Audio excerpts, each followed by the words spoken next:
So let's talk a little bit more about compound interest. Specifically, we're going to talk about finding the present value from all the other values given in a compound interest formula. We've looked at solving it forwards, where we find what an investment will be worth.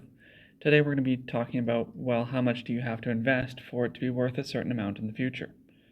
Okay, I'm going to show you how to do this a few ways here, but the first one is just to brute force it by hand. Okay, so we know a few things in this question. Jenny is 18 years old, right? So maybe just graduating high school. She's inherited some money from a relative. Jenny wants to invest some of the money so that she can buy a home in Milk River, Alberta, when she turns 30. So she has between the years of 18 years old and 30. That'll be important. She estimates that she'll need about $170,000 to buy a home. How much does she have to invest now at 6.5% compounded annually? Now, this is a fairly common kind of question that you might actually run into in the real world, because it's about budgeting your money and figuring out, well, how much do I have to save so that I'll have the money for what I want to do in the future? Okay, so we set up the formula the same way that we did before, with our future value being equal to the present value, or the principal, times 1 plus r over n, the rate over the compounding periods, to the power of nt. Okay, that's the formula we're working with. We know, because we're asking for the present value, that we're not going to have this, but everything else we should have. Okay, so some things from the question we have to take a look at. So between the years of 18 and 30, that's how long we have to get this done. So we subtract the two to find the difference, and we find that it is 12 years. Okay, so 12 years it will take to get this, or rather 12 years she has to save this money. Okay, she also knows that it's a 6.5% interest, but we need this as a decimal, so we divide it by 100 to get 0.065. Okay, and of course it's compounded annually,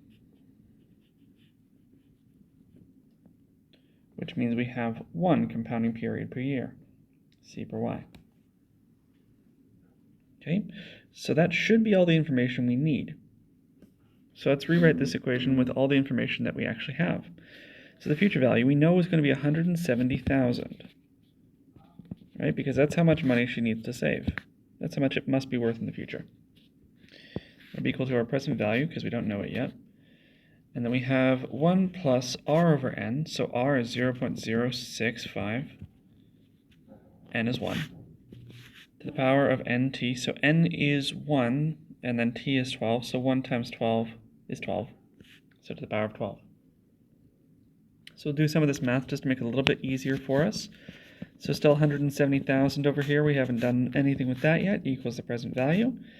And then inside here we've got 1.065, just dividing by the 1 and adding the 1, to the power of 12.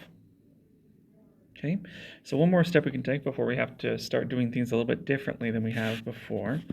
So we have 170,000 still, haven't done anything with it, equals the present value, still haven't done anything with it.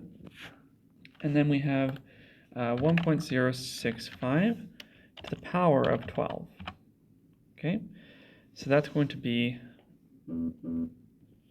giving us 2.129. Okay, so now we're left with a bit of a conundrum, because we can't solve this side right now. So we got to get PV on its own. And to do that, we have a multiplication here.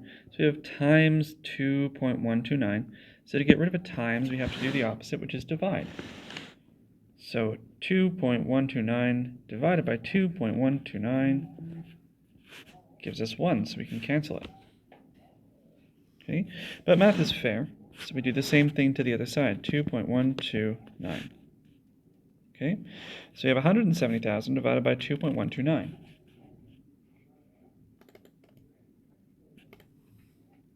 Which will give us the result here. We just rewrite it below just to make it a little bit easier.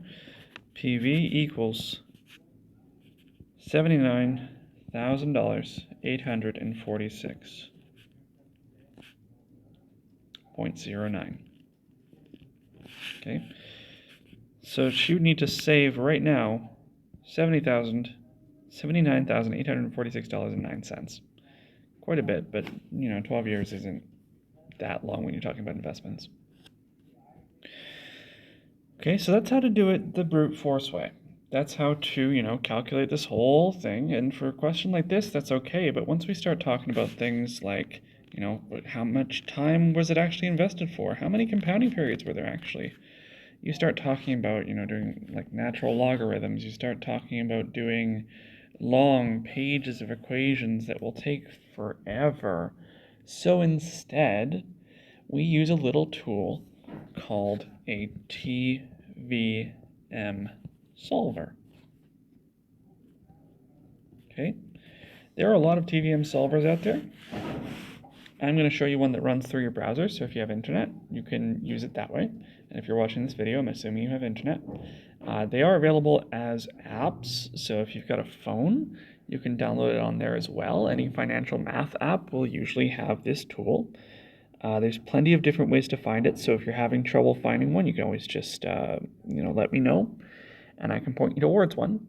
I'll throw the link for the one I'm using in the description today so that if you want to use the one I'm using, you can just follow the link and use that one.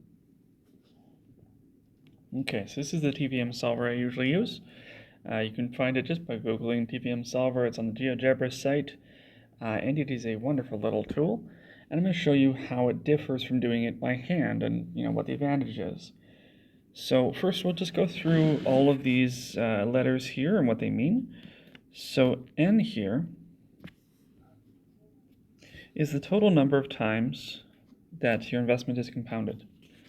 So total number of times compounded.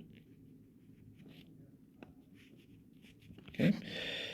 We have I%, which is just the interest rate, so the rate as a percent. That's why the percent is there, is to remind you. Okay, PV we know is the present value.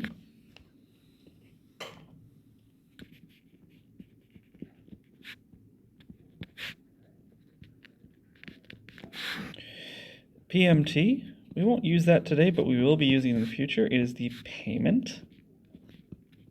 Okay, so if you're having an investment where you're adding to it over time, like maybe you put in $100 a paycheck, we'll use the payment, not today, but later. That's the value of the payment. Future value for FV. So again, that's just what the investment ends up being in the future. Now, P per Y is payments per year.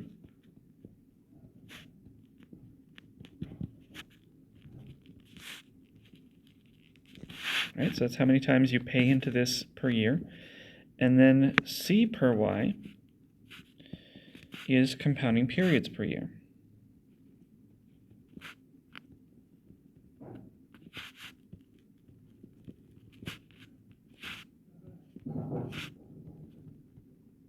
Okay, important thing to note here, N, your total number of compounding times compounded, should be equal to your C per Y times the number of years that you invested, right?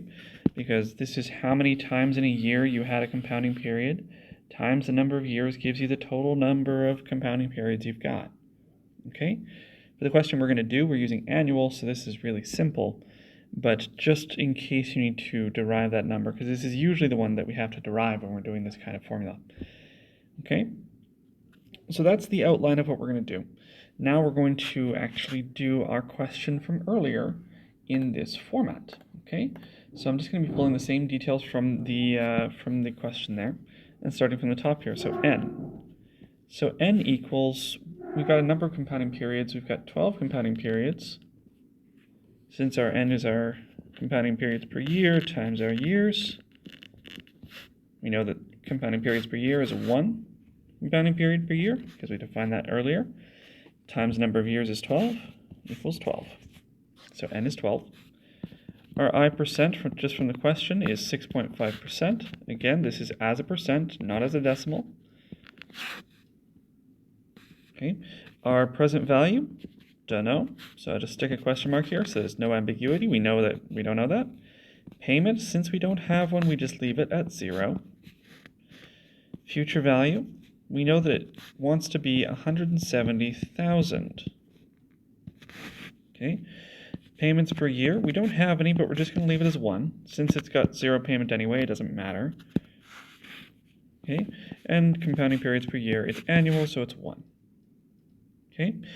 So that's all the information. I do recommend writing it out, even if you are using this tool, just because it gives you a place to look back to in case something goes wrong.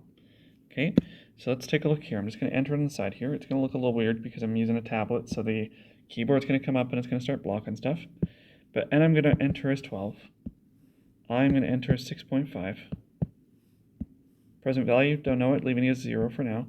Payment is 0. Future value is 170,000.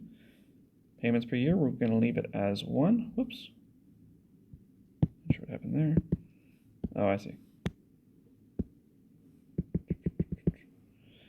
170,000. Okay. Scroll down a little bit so we can see these payments per year is still 1 is what we're leaving it as, and compounds per year is leaving as 1 as well. Okay. So once all that information is in and you're happy with it, you just hit solve for present value. Okay. This one right here. Clicky. Done. So that gives us a present value. Well, it says negative 79,846. And if we click on it, we get the decimals, 0.09. Now, why the heck is it negative? Well, the TVM Solver does something called the flow of cash. Okay, this is just to show where the money is going. Wrong cash, that cash. Okay, so if money, so here's you, there's you, right, stick figure you. If money is going away from you, then we call that negative. So because the present value is you putting money into the account, the money is leaving your pocket, you're taking it out of your pocket, and you're putting it in the bank. So even though that money is yours still, it's going away from you, so it's negative. And when money comes back to you,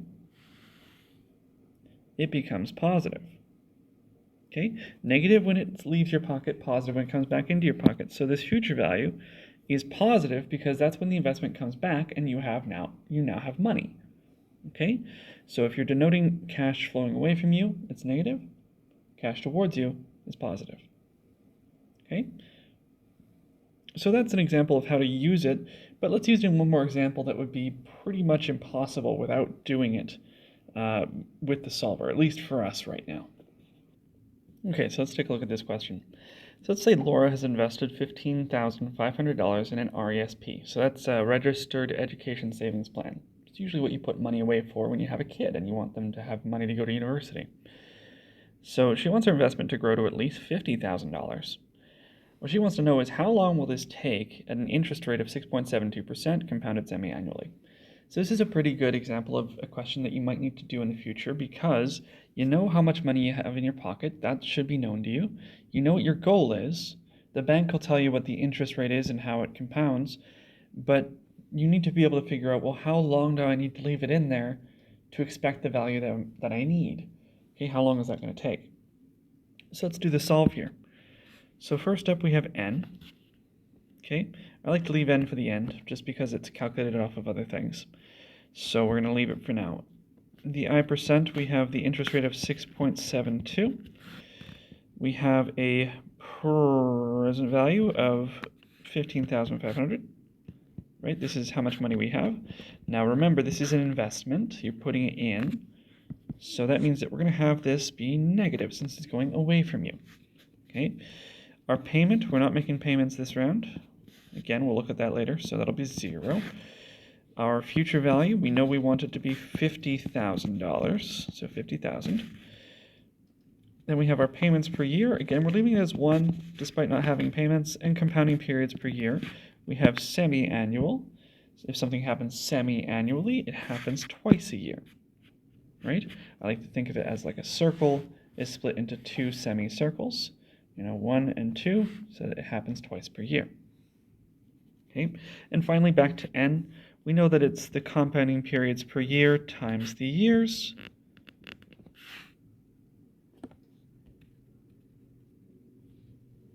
Well, it turns out that we don't have the years, right? So instead of having a term, we have this term n, which tells us how many compounding periods we have to go through to get to the number of years, the value that we want, rather. So we'll be solving for n. So this one is equal to question mark. Okay, so let's pump in all our values here. So the I% is 6.72. I'm just zipping through this because it's already the values that we just put in. Then here we have a negative 15,500.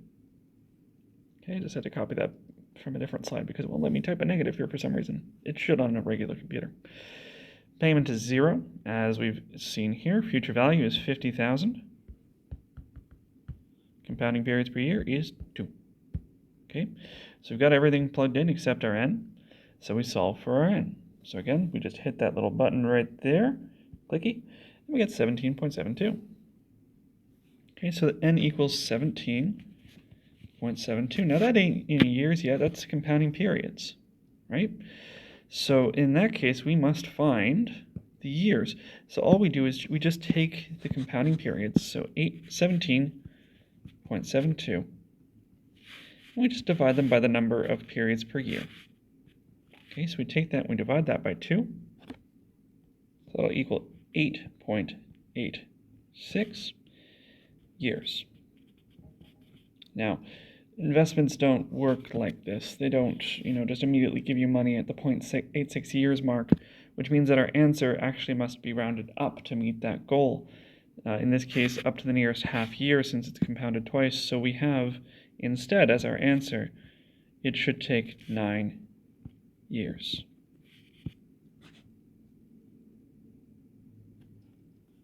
Okay, so as long as you know how to plug in these values to this tool, you should have no problem solving for any of these values down the list. Okay, and again, a lot of these can be brute force by hand, but solving it with this solver, writing down these details as part of your work, and then providing the answer at the end is just as good and is quite often the tool that is more realistically used in the real world. Okay, so that is how to solve for the present value, but also how to use a TVM solver. The basics for now.